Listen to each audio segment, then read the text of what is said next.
Kamusta naman ang the one that got away mo? Meron ka bang Eto ganon? ma'am, okey naman.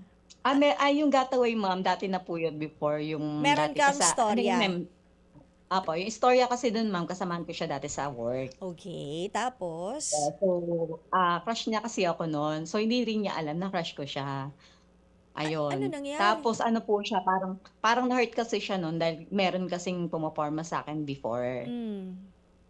Pero hindi ko naman gusto yung pumoporma sa'kin before, siya talaga yung gusto ko. So, hindi man lang niya sinubukan na manligaw sa'yo? Hindi ma'am, crush lang sinabi niya sa'kin. Kasi kaya ko lang siya nalaman ngayon kasi nung nagkausap na kami sa Facebook nung nagkaroon na siya ng asawa, ayun. Nagkaroon kasi siya ng asawa, pero yung asawa niya medyo hindi niya talaga gusto niya nung una, yung una kasi hindi niya nga gusto. Pero na-inlove na rin siya dun sa asawa niya, kaya lang Ah, talagang ang nilalaman ng puso niya ako daw. ayun lang. So, kumbaga Opo. natutunan na niyang mahalin yung kanyang pinakasalan.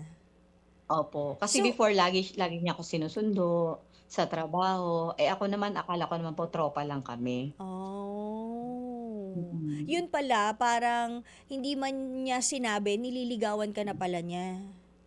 Opo, hindi niya sinasabi na nililigawan niya ako, basta sa ano lang siya, nagpaparamdam lang siya.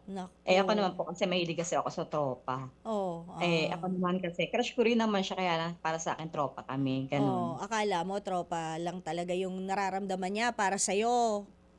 Opo, tapos Oh. nung nalaman ko nag-ano na, nag-ano, tog ka na siya, ayun, hindi niya alam na gusto ko talaga siya. Okay, so kailan niya inamin sa'yo nung may asawa na siya? Paano kayo nag-usap? Sa Opo. Messenger, sa chats, Sa sa Messenger ma'am kasi in-add niya ako sa Facebook.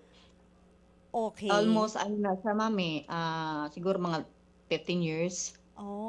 Do'n ko Oh. nalaman, opo. After Do'n ko lang 15 nalaman. years, tsaka lang siya nag-confess sa'yo. What made him confess kaya? After 15 years, tsaka lang siya nagkaroon ng lakas ng loob. Opo ma'am, kasi medyo meron ata siyang parang ano, yung 'di daw niya ako makalimutan, So kung parang gano'n. feeling ko nag-away sila mag-asawa pagkatapos naalala ka niya.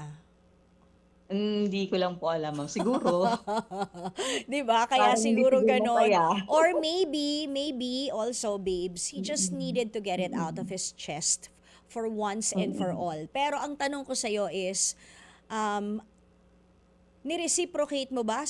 Umamin ka rin sa kanya na crush din naman kita nun? Oo ma'am, sinabi ko rin ma'am sa kanya, kaya lang sabi ko hindi na puwede kasi may loved one na ako ngayon. Ngayon, tama naman yun. O Mm. di very good girl Tsaka ka naman pala oo, doon. ayoko rin naman kasing makasira ng relasyon ng iba. Tama yon. Kasi kung alam mo yon, Mm, parang though like mo rin siya at nagkaroon kayo ng kahit masabihin mong situationship noon na walang label, di ba? Pero iba rin yes kasi ma'am. na syempre yung ating mga kabaro, di ba? Alam mo rin yung mararamdaman ni ate girl kapag ka naging kayo, sila mag-asawa sila, 'di Opo. ba? Alam mo yun, we also have to look after Mm, each other, tayo mga kababaihan, no matter how much you really really like this guy, hindi ba? Kasi yes always we have to ma'am. put ourselves in their shoes also. Tama naman Yes 'yon, no? Hindi po. ba? So ngayon, kamusta kayong dalawa? Nag-uusap kayo? Actually etong mga past na ano, hindi na kami nag-uusap talaga. Kasi Ah, kung mag-uusap pa kami baka mamaya kami naman mag-away ng boyfriend ko. ayun, kasi nga meron ka rin namang jowa ngayon. Opo, opo. Tsaka Like, ano po ako, stable talaga ako dun sa jowa ko ngayon. ayun, kumbaga stick to one ka talaga. Opo, kasi sa'min kasi ano lang yan, pass is pass lang. Yes, oo naman. Kumbaga, Yes po. leaving yesterday behind by Kino ka. Yes po. I'm Tsaka tinuruan ako leaving ng tatay ko na ano, yesterday behind. Oh. dun ako sa tama. Tama! Very good rin si tatay mo, in Oo, fairness. opo. Oh, hindi ba? So, Oo. yun palang kwentong The One That Got Away mo. Oh, 'di ba? By Katy Yes, Perry. ma'am. Okay, sige. Ngayon, shout out ka muna, babes, bago kita pag Ah, requestin. sige ma'am. Shoutout ko yung aking pinakamamahal, si Lance, I love you. Naikwento Tsaka mo sa sa anak ko kanya? si Francis. Po? Naikwento mo kay Lance? Ano po ma'am? Naikwento Ano mo to sa ma'am? kanya? Hindi ko pa siya naikukuwento ma'am, kasi seloso yun. Paano yun ngayon? Baka nakikinig siya, di alam na niya.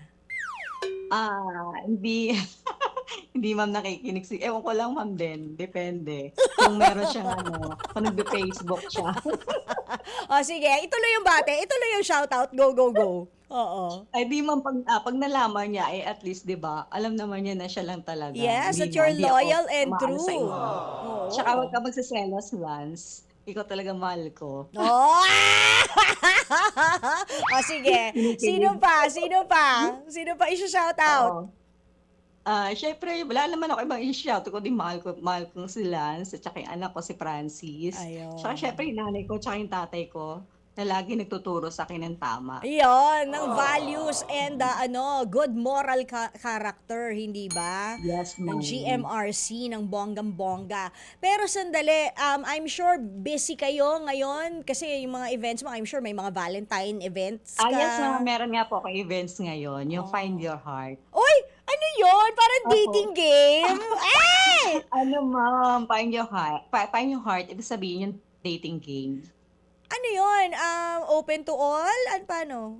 Open to all siya ma'am, sa 18 years old above. Puwedeng ano, puwedeng, magjowa, Aha. mag-asawa. Aha. Kasi ano ma'am, may two categories kasi siya. Okay. Isang couple, isang single, ayun. Pero ano yun? Opo. Saan yung event na yan? Sa Cavite? Sa Mana Mall ma'am, sa Mana Mall Town Center. Saan yun? Sa ano ma'am, Cavite, Kawit.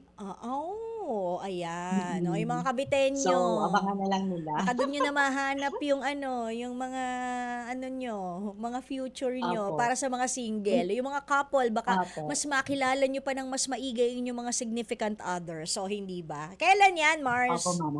Sa February 14 ma'am. Sabado, weekend talaga, bongga. Yes po. O, Opo, ayan. opo. Sige, So, good lahat luck. sila naka-red. Oh, why not? So, sige. So, good luck sa event mo. Ayan, sana maging Ma'am, thank you successful. so much. Diba? O, ngayon ang Opo, tanong, opo. ano ba yung vibe request? Vibe request ko po is mula sa puso. Ayan, mula sa puso ni Lance and ako. Why Mula not? sa puso ang aking pagmamahal sa kanya. Ayan naman. O, sige, sige. Play natin yan. Si Jude Michael ang kumanta niyan, di ba? Jude Na Michael. naging sobrang Opo, opo. malaking hit na teleserye at dito nag-spark talaga yung love team, di ba? Ni Rico yan at ni Yes, Claudine Barreto. Bonggam-bongga. Naku, Yes, ma'am. naalala ko Yes, na naman ma'am. si Jacqueline Jose. Sumalangit nawa si Nay Magda. Grabe. Galing rin talaga umarte na.